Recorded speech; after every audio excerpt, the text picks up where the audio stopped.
ናችሁ ውዶች? ደህና ናችሁ? እግዚአብሔር ይመስገን በጣም ደህና ነኝ። ያው እንግዲህ ተመልካቾች አዲሱን ግቤን ዛፍ አለውና እየቆረጥኩ እገኛለሁ ማለት ነው። ግቢያችንን እያጸዳን ነው እና እንዴት ናችሁ? ደህና ናቸው። የአዲስ ቤት እንደገባሁ ታውቃላችሁ። ዛፍ ስላለው ዛፍ እየቆረጥኩ ነው። አብረን እንቆርጣለን። እንግዲህ ለማልማት ነው እንጂ የሚከብደው ለማለት በጣም ቀላል ነው ታውቃላችሁ። ለማጥፋት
ያው እንግዲህ እየጨረስኩ ነው። በነገራችን ላይ ማልማቱ ነው እንጂ የሚከብደው ማጥፋቱ በጣም ቀላል ነው። በ2 ደቂቃ በ3 ደቂቃ እንትን የሚለው በነገራችን ላይ ቤታችሁ ላይ ግቢያችሁ ላይ ዛፍ ካለ ውስጡን እየሄደ ቤታችሁን ስንጥቅጥቅ ነው የሚያደርገው ማለት ነው።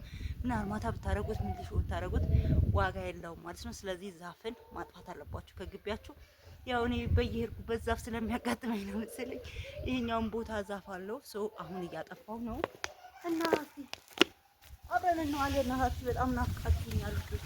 በጣም ቤት በጣም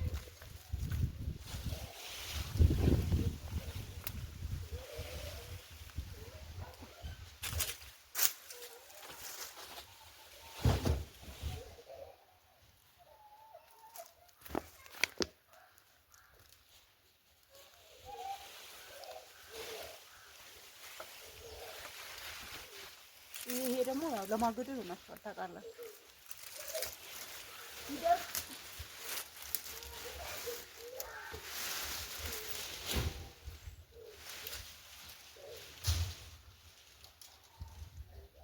ለማገዶ ይሆናል።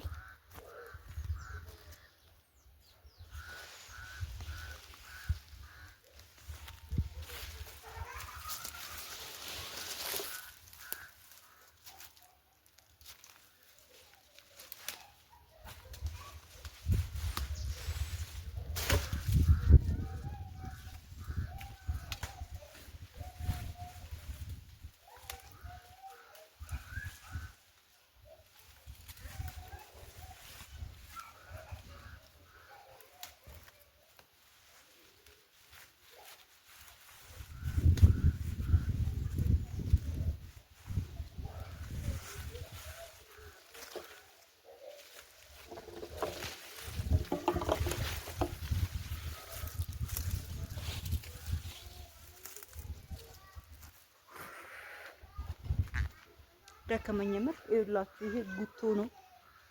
ይሄ ራሱ እንትን ብሎ ነው ተናቅሎ ነው። እዚህ ጋር የሚወጣ ጉቶ አለው፣ እዚህ ጋር የሚወጣ ጉቶ አለው። በነገራችን ላይ ቤቱ ከገባ 15 ቀን ሆነ ነው፣ ግን ምንም አልስተካከል ብሎኛል። ግቢው በጣም ሰፊ ስለሆነ 300 ምናምን ካሬ ነውና ይውላችሁ ሰፊ ነው፣ ግን ምንም አልስተካከል አለኝ። አንድ ሳምንት ግን ቤት አልነበርኩም። አንድ ሳምንት ሌላ ቦታ ሄደን ነበርና ለዛ ነው ሰው የተመለስነው። ትናንትና ነው ወደዚህ ቤት ማለት ነው። ኔትወርክም ስለሌለ ነው። አሁን ቤት እንገባ ምን እንደሚሰሩ ታሳያችሁ።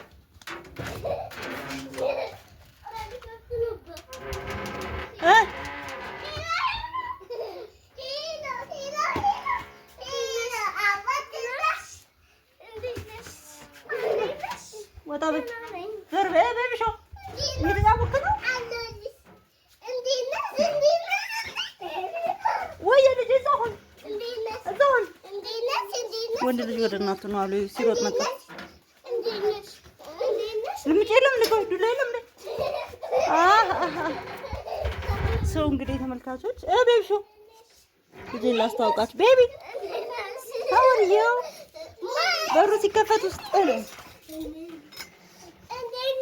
ሰው ልጆቻችሁን ቼክ ማድረግ አለባችሁ ምን እንደሚሰሩ። እንዳነካ ስልኬን እንዳነካ አደራ። ስልኬን ነው ቤቢ ነው እንዳትለው በማረም እንዳትልብኝ አንቺ ዘርበኝ ወጣ ሰው ቼክ ማድረግ አለባችሁ። ሀሳባችሁን ከጣላችሁ ልጄ ሊወርቅ ስለሚችል ነው። ሰው እየተጫወተ ነው። አሁን በር ዘግቼ ሲሄድ ታዩታላችሁ ማለት ቻው ግባ ቤቢ ሾ ይኸውላችሁ በር ላይ ነው ያለው። ወጣ ቤቢ ሾ ግባ ሂድ ግባ ሂድ ግባ። አይ አልይዝም እኔ ስራ ነኝ አሁን። ኧረ ልጄ እንዳታለቅስ ማርያም እንዳታለቅስ። ዝጊ ተጫወቱ። ጨርሼ መጣሁ። ቤቢ ሾ የኔ ልጅ መጣሁ ማርያም መጣሁ። ይመቻችሁ። እወዳችኋለሁ።